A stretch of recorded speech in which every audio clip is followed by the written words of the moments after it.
जीवन की यात्रा, चाहे वो किसी पर्वत की चोटी पर चढ़ना हो या किसी महत्वपूर्ण लक्ष्य को प्राप्त करना, 3 आवश्यक चरणों से होकर गुजरती है: दृढ़ इच्छा शक्ति, धैर्य और समर्पण। शनिदेव 29 मार्च 2025 को रात 10 बजे के करीब वृषभ राशि के 11वें भाव में प्रवेश करेंगे, जो आय और आकांक्षाओं की पूर्ति का प्रतीक है। शनिदेव कहते हैं, मैं जिस स्थान पर रहता हूँ उस स्थान की वृद्धि करता हूँ। यह एक शुभ संकेत है जो आपके जीवन में समृद्धि लाएगा। ज्योतिष के अनुसार शनि जिस भाव में स्थित होते हैं उसकी वृद्धि करते हैं, लेकिन उनकी दृष्टि वाले भावों में विलंब और चुनौतियों की संभावना बढ़ जाती है। वृषभ राशि के 11वें भाव में शनि का गोचर 2025 से 2027 तक रहेगा, जिससे बड़ी इच्छाओं की पूर्ति होने की संभावना है। 11वां भाव हमारी आकांक्षाओं की पूर्ति का है, अर्थात जो भी प्रबल इच्छा हमारे हृदय में है, शनिदेव उसे पूरा करने का दायित्व अपने ऊपर लेते हैं। यह समय आपकी महत्वाकांक्षाओं को साकार करने का है। शनि की तीसरी दृष्टि वृषभ राशि पर पड़ने के कारण स्वास्थ्य संबंधी चिंताएं उत्पन्न हो सकती हैं। इसलिए योग, व्यायाम और प्राणायाम को अपनी दिनचर्या में शामिल करना आवश्यक है। वृषभ राशि पर शनिदेव की दृष्टि है, अर्थात स्वास्थ्य संबंधी समस्याएं उत्पन्न हो सकती हैं। शनिदेव को आपको एक विशेष प्रभाव देना है जो तीसरी दृष्टि के लग्न पर पड़ने से उत्पन्न होता है, और किसी भी यात्रा या लक्ष्य प्राप्ति में सबसे बड़ी बाधा हमारा स्वास्थ्य ही होता है। इसलिए स्वस्थ रहकर आप हर कठिनाई को पार कर सकते हैं। शनि की 7वीं दृष्टि पंचम भाव पर पड़ने से संतान और शिक्षा संबंधी कार्यों में विलंब हो सकता है।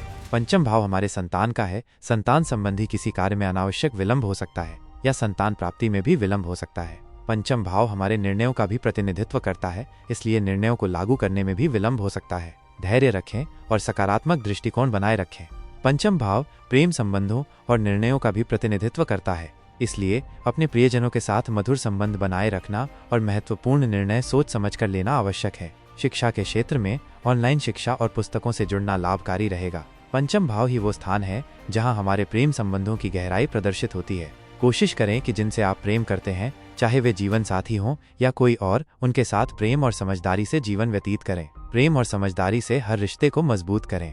शनि की 10वीं दृष्टि अष्टम भाव पर पड़ने से गुप्त कार्यों में रुकावट आ सकती है। इससे बचने के लिए गुप्त दान करना और साधना करना लाभकारी रहेगा। अष्टम भाव बदलाव और परिवर्तन का भी प्रतीक है, इसलिए इस दौरान जीवन में बड़े बदलाव आ सकते हैं। अष्टम भाव गुप्त साधनाओं से भी जोड़ता है। यदि आप साधक हैं और माला जाप या मंत्र जाप करते हैं तो इस समय अवश्य करें। अष्टम भाव रुकावटों, परेशानियों और विलंब का स्थान है। इन रुकावटों को आध्यात्मिक शक्ति से दूर करें।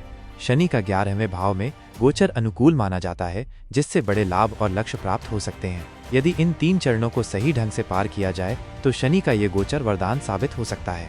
ध्यान रखें कि शनि का 11वें भाव में गोचर बहुत अनुकूल और शुभ माना जाता है, और इस गोचर के दौरान शनि हमारे बड़े लाभ और लक्ष्यों को हम तक पहुंचाएंगे। शनि देव को न भूलें, वे कर्म और करियर के देवता हैं। माना जाता है कि हर सिक्के के 2 पहलू होते हैं और उन दोनों पहलुओं को जानना जरूरी है कि कहाँ सफलता मिलेगी और कहाँ सावधानी बरतनी होगी। यह समय आपके लिए सफलता और समृद्धि लेकर आएगा। दोस्तों, मैं आप सभी का तहे दिल से शुक्रिया अदा करता हूँ कि आपने हमारे YouTube चैनल धर्मलोक को इतना प्यार और समर्थन दिया। मुझे बहुत खुशी है कि आपको ये वीडियो पसंद आई। अगर आपको ये वीडियो ज्ञानवर्धक लगी तो कृपया इसे लाइक करें और चैनल को सब्सक्राइब करना न भूलें, ताकि आगे भी आपको ऐसे ही रोचक और ज्ञानवर्धक वीडियो मिलते रहें। आपके समर्थन के बिना ये संभव नहीं होता। जय श्री राम। आपका दिन शुभ हो।